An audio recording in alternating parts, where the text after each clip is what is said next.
moment. Le pilote, il s'appelle François Hollande. Alors, il a rappelé en Conseil des ministres ce matin les règles d'unité et de solidarité qui doivent prévaloir au gouvernement, traversé, on s'en souvient tous, ces derniers jours par la polémique à propos des Roms, les déclarations de Cécile Duflot, de Manuel Valls, un couac supplémentaire. On voit que chez les Verts, ça va pas mieux non plus parce que entre eux, alors on s'attraite aussi tous les noms, on claque la porte. Noël Mamère quitte les écologistes et les socialistes. Visiblement, ils ont le blues entre ceux qui estiment que finalement on parle pas assez à l'électorat de gauche, d'autres qui disent attention, on comprend plus rien. Bref, est-ce que cette majorité n'est pas en train d'exploser ? Sérieusement ? Ça fait rire pour Rugy. Ceux qui la représentent, Menucci de Rugy. Non, mais parce que je souris parce que la question serait grave si elle avait un fond de réalité. Mais vous savez pourquoi bien... François Hollande dit alors qu'il faut que les ministres respectent des règles d'unité, de solidarité, vous savez bien qu'il y a etc., deux choses. etc. Il y a des politiquement certains rêvent depuis le premier jour que l'on a constitué cette majorité au Parlement ou ce gouvernement que ça éclate et notamment que les écologistes soit claquent la porte, soit se fassent mettre à la porte. Et régulièrement, on nous interroge, tous médias confondus, là-dessus. Bon, moi, c'est je tendu, en ce moment. considère que c'est un mauvais feuilleton. Oui, mais si on reprend les questions au sein du gouvernement, et ce que François Hollande a dit, et moi je trouve qu'il a eu raison de le dire. Et il le dit, je crois que c'est la 12e fois qu'il le dit. Je sais pas si... Arrêtons les couacs. Il était temps. Mais non, mais le problème dans tous les gouvernements, vous savez très bien, il y a des individualités, il y a des fortes personnalités, des fortes têtes même parfois, on va dire. Et là, on a eu Manuel Valls. C'est pas toujours lui, mais là, il se trouve que c'est lui qui a commencé. Je me demande d'ailleurs si c'était pas entre autres... C'est lui qui a commencé.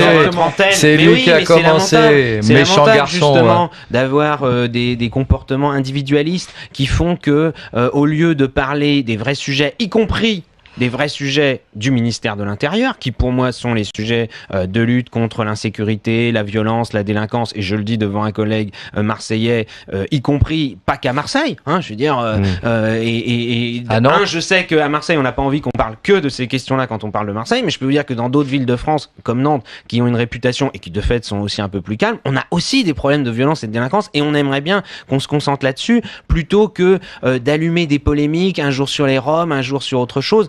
Les Roms, c'est une vraie question. Il y a des vrais problèmes, y compris à Nantes. On est bien placé pour le savoir. On est une des villes où il y a le plus de campements. Mais on traite ces questions-là, que ce soit le volet sécuritaire, car il y a des problèmes de délinquance liés à des campements de Roms, ou que ce soit le volet intégration, scolarisation, logement, etc. On traite les problèmes au lieu d'allumer des polémiques quand on est ministre. Donc Cécile Duflot a bien fait de rentrer dans l'art de Manuel Valls, donc en fait. En tout cas, à un moment donné, on pouvait pas laisser tout passer. Maintenant, moi, ce que j'ai dit dès dimanche soir, parce que moi j'ai été interrogé, y compris sur votre antenne, dit mais qu'est-ce que vous pensez de ce qu'a dit Manuel Valls ? J'ai dit maintenant ça suffit, on s'arrête. On s'arrête. Non, moi ce que je pense, c'est que plus dans le Parti Socialiste, dans le groupe, il y a quand même l'idée que si la politique qu'on conduit est une politique difficile pour le pays, mais absolument indispensable, compte tenu de la situation que nous a laissé Nicolas Sarkozy, l'UMP, les 700 milliards de dettes supplémentaires, la compétitivité écroulée. La dernière fois que je suis venu, je l'ai déjà entendu, ça. Ben oui, parce que ça, c'est la réalité. Les 700 milliards, tu les as rendus? Bon, alors ils sont toujours dans le trou. Hein. Donc la question, la question, elle est là.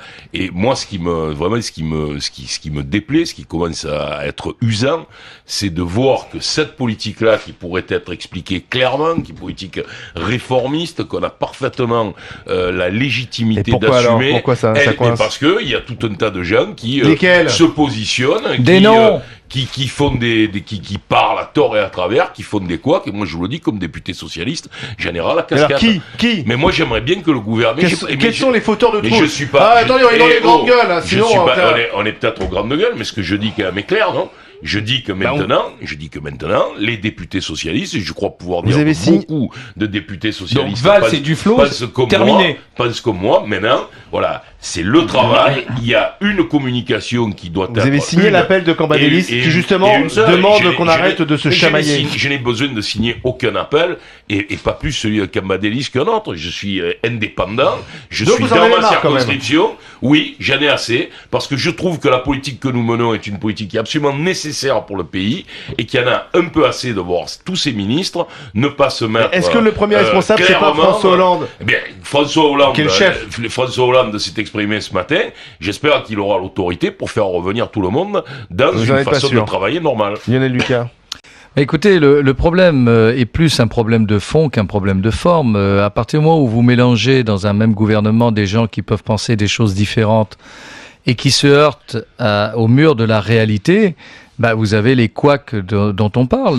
C'est des couacs de fond pour vous? C'est un couac de fond. Lorsque Manuel Valls s'exprime sur le problème des Roms, il n'a pas envie de faire un couac quelconque par rapport à Madame Duflot. Il exprime une réalité, un vécu et une tentative de régler le problème. Il se trouve que ça choque des gens au gouvernement qui considèrent que c'est pas une position de gauche. Voilà. Et donc Manuel Valls d'un seul coup devient l'homme à abattre, en tout cas l'homme désigné du doigt. Il enfreint le pacte républicain. D'ailleurs, si c'était quelqu'un de droite qui avait dit ce qu'a dit Monsieur Valls, qu'est-ce qu'on n'aurait pas entendu alors là dans une grande unanimité. Donc c'est vraiment la réalité au pouvoir qui fait qu'effectivement, on a des grands écarts. Alors un coup c'est Madame Taubira, un coup c'est Madame Duflot, et c'est Manuel Valls qui devient aujourd'hui la tête de turc.